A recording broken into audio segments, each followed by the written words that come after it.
Berkov sur le vif, le réel enfonce la porte.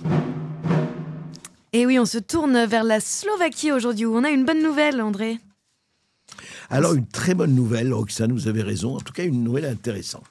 Alors, la Slovaquie, on sait, la Slovaquie, avec le président Fico, qui a failli mourir, hein. Lui a aussi, comme Trump, il a eu un attentat, il est laissé pour mort, il a heureusement survécu, et il est absolument en forme. Eh bien, fin septembre 2025, le Parlement slovaque, ça c'est très important parce que ça nous concerne aussi complètement. Le Parlement slovaque a voté une réforme constitutionnelle affirmant que sur les sujets liés à l'identité nationale, la famille, le genre, les valeurs culturelles, le droit slovaque prime sur le droit de l'Union européenne. Vous entendez ? Le droit slovaque prime sur le droit de l'Union européenne. C'est-à-dire que pour une fois, le droit national, on aimerait entendre ça, que le droit français, on aimerait l'entendre, hein, on aimerait l'entendre depuis longtemps, que le droit français prime le droit de l'Union européenne. Mais ça, et alors la Constitution reconnaît désormais, la Constitution slovaque reconnaît seulement 2 sexes, limite l'adoption aux couples mariés et impose à l'école de défendre les valeurs culturelles slovaques. Vous imaginez ?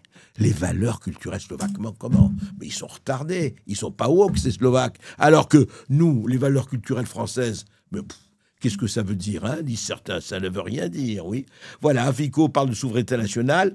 En revanche, Bruxelles n'est pas content du tout. Ah oui, Ursula, elle n'est pas contente. Elle voit une violation du principe fondateur de la primauté du droit européen. La Commission européenne envisage une procédure d'infraction et pourrait bloquer une partie des fonds européens destinés à la Slovaquie, comme elle le fait pour la Hongrie en ce moment. Voilà, le Conseil de l'Europe et plusieurs ONG dénoncent une dérive illibérale et une atteinte aux droits fondamentaux. Ben dis donc, ça fait beaucoup ça et c'est très intéressant. André Kolatik, bonjour. Bonjour, merci pour l'invitation. Eh bien, écoutez, merci, on est content de vous recevoir. Alors, dites-moi, alors je rappelle simplement que vous êtes directeur exécutif des projets politiques conservateurs de l'Institut de Ladislav Hanouch, un think tank conservateur chrétien en Slovaquie. Alors, dites-nous, qu'est-ce qui s'est passé ? Qu'est-ce qui a décidé le président Fico et tout le monde à dire non, on va dire que le droit slovaque passe avant le droit européen ? Alors, l'histoire se commence le 5 juillet 2024 quand le chef de gouvernement, Robert Fico, avait le discours où il a décidé qu'il faut faire un barrage contre le wokisme dans la constitution slovaque. Quelques jours plus tard, les démocrates chrétiens en Slovaquie, ils ont fait un projet de contenu pour cela et ces deux visions ont convergé dans un texte de l'amendement de la Constitution.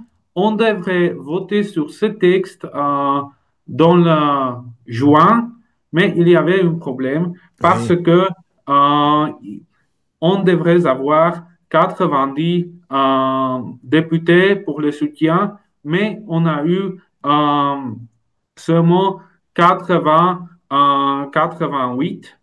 Il manquait dire... 2 voix, c'est ça? Oui, il manquait 2 voix. Et il y avait eu déjà beaucoup de projets de loi conservateurs qui n'ont pas réussi parce que c'était la question de soutien de 1 ou 2 députés.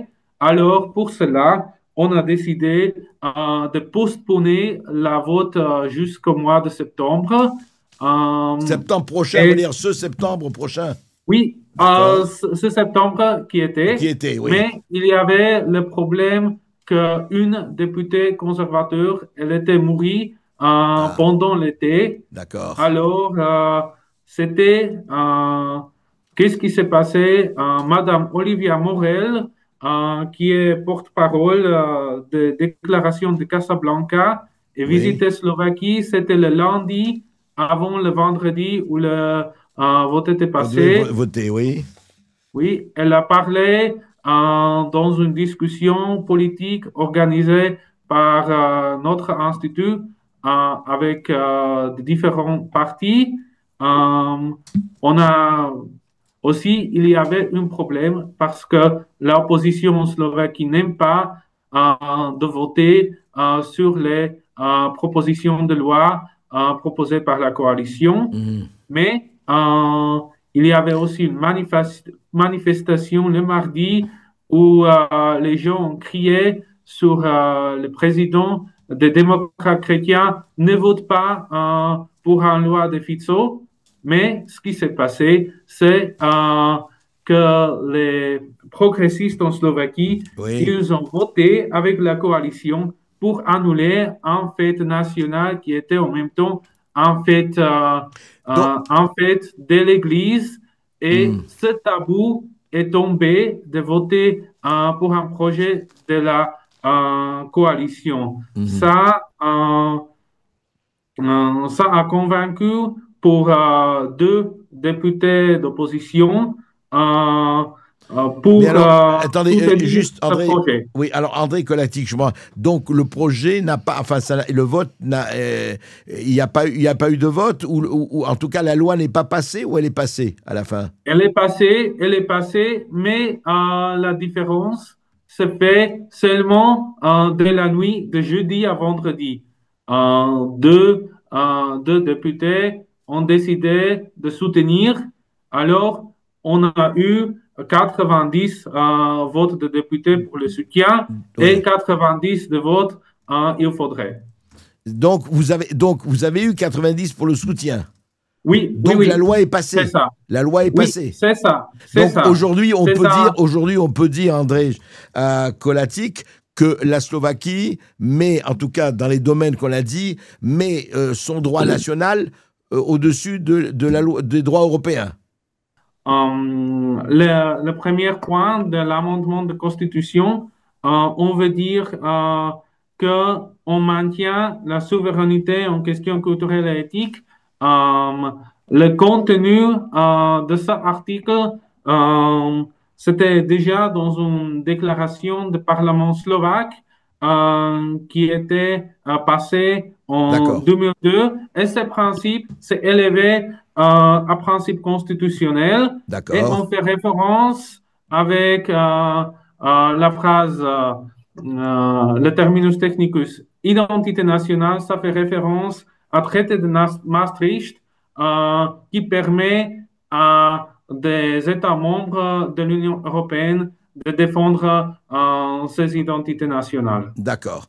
Écoutez, c'est très intéressant en tout cas parce que la démarche qui consiste à dire les droits nationaux, le droit des nationaux à édicter leurs lois doit passer, enfin en tout cas devrait passer au-dessus de lois européennes. Alors évidemment, il y a des gens qui détestent ça, on l'a vu. De notre côté, je me demande et on va voir si l'exemple slovaque, comme d'autres exemples, vont faire jurisprudence et vont inciter d'autres pays. En tout cas, on voit bien que ça bouge, et ça bouge plus que ça du côté de la Hongrie. On voit bien que ça bouge du côté de Giorgia Meloni en Italie. On voit bien que ça bouge, on ne sait pas si ça va bouger en France.